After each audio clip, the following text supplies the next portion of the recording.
Hello, welcome to Philly Inspires. Where are they now? This show is a platform where we have chats with some influential people in the Philadelphia area. And today I have the very inspirational Judge Renée Cardwell Hughes to join us. She is the president and CEO of the Philadelphia OIC. And today we're going to get talking about some really great things today. So thank you for joining us today. It's an honor to be with you, Natasha. Thank you. Thank you for the opportunity. Absolutely. And thank you for your time.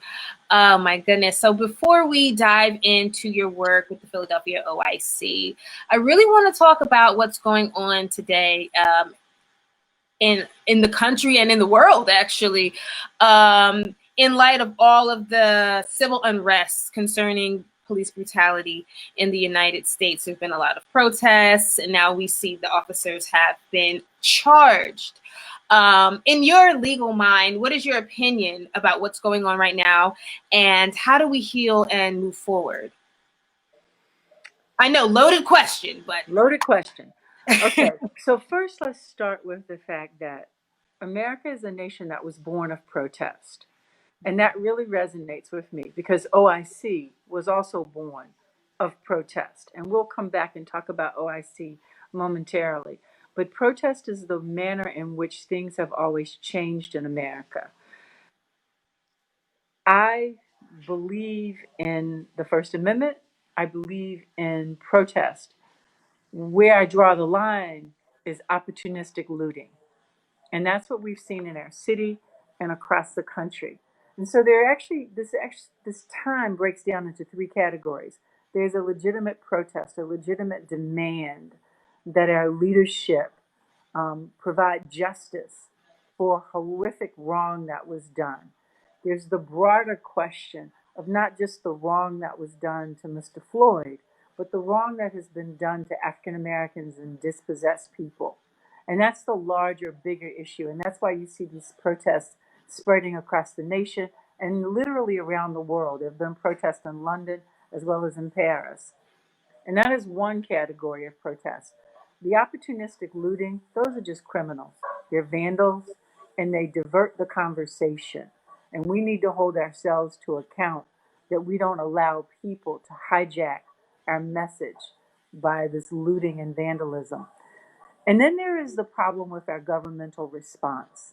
I've seen officers all across the nation take a knee, hug protesters, protect protesters. I've seen protesters protect officers. And I've also seen our government call in the military to disperse peaceful protesters. This is a time of extraordinary unrest, and it's a time for all of us to take responsibility for the America that we want to live in and how we will demand that America be what we dream of and not necessarily what we see day to day. Wow, it's just so much because I feel a million things. I'm trying to figure out how I feel about this, but I more so would like to strategize and see what can we do? What can we do at this point in time? Like you said, there's three different issues going on. There's a lot of people that say they're in the movement, but they're actually just there to distract. And that has been seen time and time again over the past week. And, we've seen police brutality throughout the years, throughout the decades, and it's still going on now. So I think that this is a cultural shift to get people to wake up and see that we want a change within human rights. And I'm excited to see us move to a positive place in this country and in the world. So well, I think that we can. One of the things I'd like for people to reflect upon is that we don't necessarily train officers properly. Okay? No, we don't. So think about it. We allow someone at 18 years old to put a Glock on their hip and tell them that they're responsible for keeping everybody safe. When you're 18, you're not even a fully formed adult. But yet we let people become police officers at 18. We don't necessarily do the psychological training. And the most powerful thing that we don't do is that we don't really teach officers how to police the community, how community policing is powerful, it is effective. An officer has so much discretion. So when he comes in the neighborhood and he sees an African American boy, if he believes that boy is special and full of potential, the way he will treat that child is totally different than if he sees that child as an other. And all of that begins from the moment they sign up to go to the academy. We need to train our officers differently and to work with the community in a different manner so that there is that respect and mutual protection. Because think about it. If something happens at your house tonight, what's the first thing you're going to do? You're going to call 911. And the second thing you're going to do as a Black woman is pray that it's a cop who respects you as a human being who responds to that 911 call. I know really, really, really good cops. I've met some bad cops too. A good cop is an asset to the community, is an important part of the community. And that's what we need to focus on, creating more good police officers.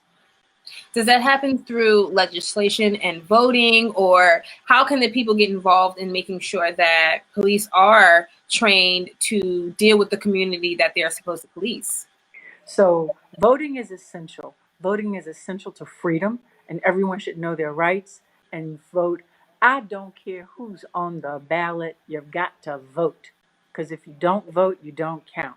So yes, we need to vote because we need the leadership, the people who select the police chief, the people who select the head of the FBI, the attorney general, all those people. We need them to be thoughtful, progressive, committed to the community. However, we also have responsibilities that we can take locally. So think about it. We're a city that's broken into wards and committees. Do you know who your police captain is? Probably not. It's okay, don't answer the question. But we I live should. in Bucks County. You got a police captain. Yes. Okay. Everybody should know who their police captain is. The ward leader should know who the police captain is. There should be meetings so that you know who's in the community, and the police department needs to know you. So Philadelphia is divided into wards, committees, and blocks. We have a responsibility to make sure we know who those people are because then we get to set the standard. It's a dialogue, just as it's a dialogue with any other two group of people about how we want each other to behave. So we need to get involved with the police officers on a local level, so we know Correct. who they are and we can actually demand what we need from them. Correct. But we also have to take responsibility. So in other words, um, it- I will tell you one, and I'll tell you very quickly because I know time is not necessarily our friend in this environment. But I had a case in which a 10-year-old was murdered. And the child was murdered on the schoolyard as everybody was taking their kids to school. There were people on every front porch. There were people driving up the street. And this child gets gunned down because there was a drug dealer gun battle. And I remember walking out of the courthouse and I said to one of my favorite detectives, I said, "You've got to get this guy. This is horrible." And she said, "We know who he is, but we don't have any witnesses." I said, "What do you mean you don't have any witnesses? There were 75 people on the block." She said, "They won't come forward." We have a responsibility for the world we want to live in. We set the standards for what we want. We hold ourselves accountable and things get better. Yes, I see. We need to hold ourselves accountable in our own communities. Correct. So it will be very exciting to see the developments that are going on in this country every single day, every minute. We are watching what's going on in the world. But just to go along on this journey in this discussion with you, you've recently become the first female president and CEO of the Philadelphia OIC. Yes. So what made you want to take on a role? What inspired you to take on a role in workforce development? So it's part of a lifelong journey for me. I've known all my life that my behavior impacted the quality of life for others. I'm the oldest of five. And as the oldest of five, I was really clear that my behavior impacted how my brothers and sisters would be treated in school, in the neighborhood, and everywhere. And that's always driven me. When I was on the bench, I had the opportunity to see that justice was done. But by the time you get in front of a judge, you're at the end of the path. And so leaving the bench allowed me to engage in the community in a way that being a judge didn't. And when, and so I actually thought I was retired. I actually thought I was retired and was just gonna smooth sail and hang out. And when the OIC opportunity presented itself, what struck me is that poverty in Philadelphia has been double digits for 2 decades. That is unconscionable. It is unacceptable. And there are only two things that eradicate poverty: education and jobs. And that's what OIC does: education and job training. That's how we're going to lift our people out of poverty. Yes, yes, I agree. That's how we level the playing field. When we are educated, we have independence and knowledge, and we have those opportunities that we can have a livable wage. So we're not desperate for other things that don't suit us. Correct, correct. And so I said to you at the beginning of this that this moment was perfectly suited for OIC. Yes. OIC was born in protest. OIC was born by Reverend Dr. Leon Sullivan in 1964 at a time when unemployment and poverty in the African American community were higher than they are today, if that's even imaginable. Okay.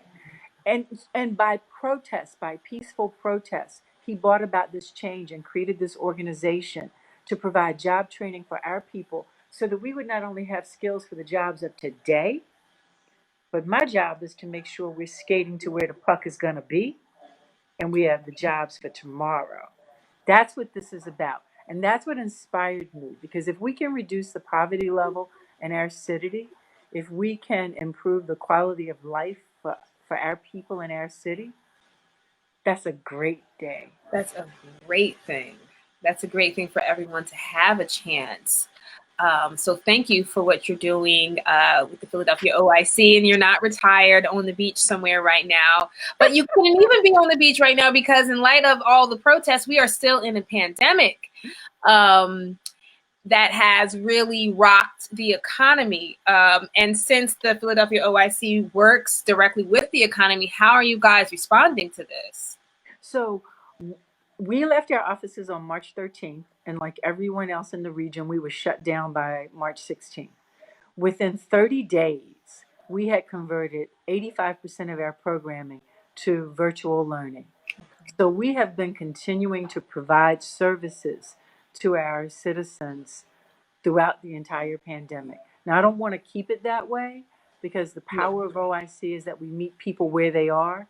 And so it's a very high touch business, but we've been effective at using technology to reach our students, to reach our citizens, and continue to provide them the services that they need. We've also launched some new programs. So right now, in order for our city to rebuild, being clean is a big issue, being sanitary. So we're launching a new program in OSHA certified environmental services, because those are jobs that are door openers that will not only let our restaurants reopen because they're clean and they're safe, but they provide jobs that let people move up the ladder.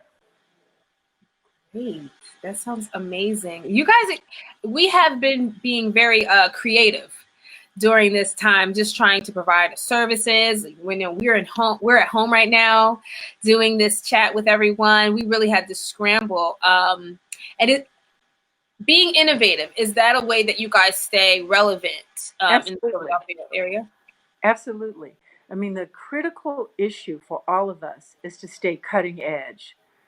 And again, I say it all the time. We want to prepare you for today, but the real power of OIC is that we're preparing you for tomorrow. So we're in partnership conversations with universities, with corporations, and with other not-for-profit organizations to prepare our citizens for the jobs that we want to bring to Philadelphia, the jobs that will exist tomorrow that do family sustaining wages. So yes, creativity and innovation is at the heart of who we are. Oh, that is so good to hear. I'm all about creativity and innovation and getting people to do what they kind of want to do, a Yes. passionate thing that gives them a livable wage. And I think that is the key to a lot of people's happiness. It's keeping my happiness. That's for sure.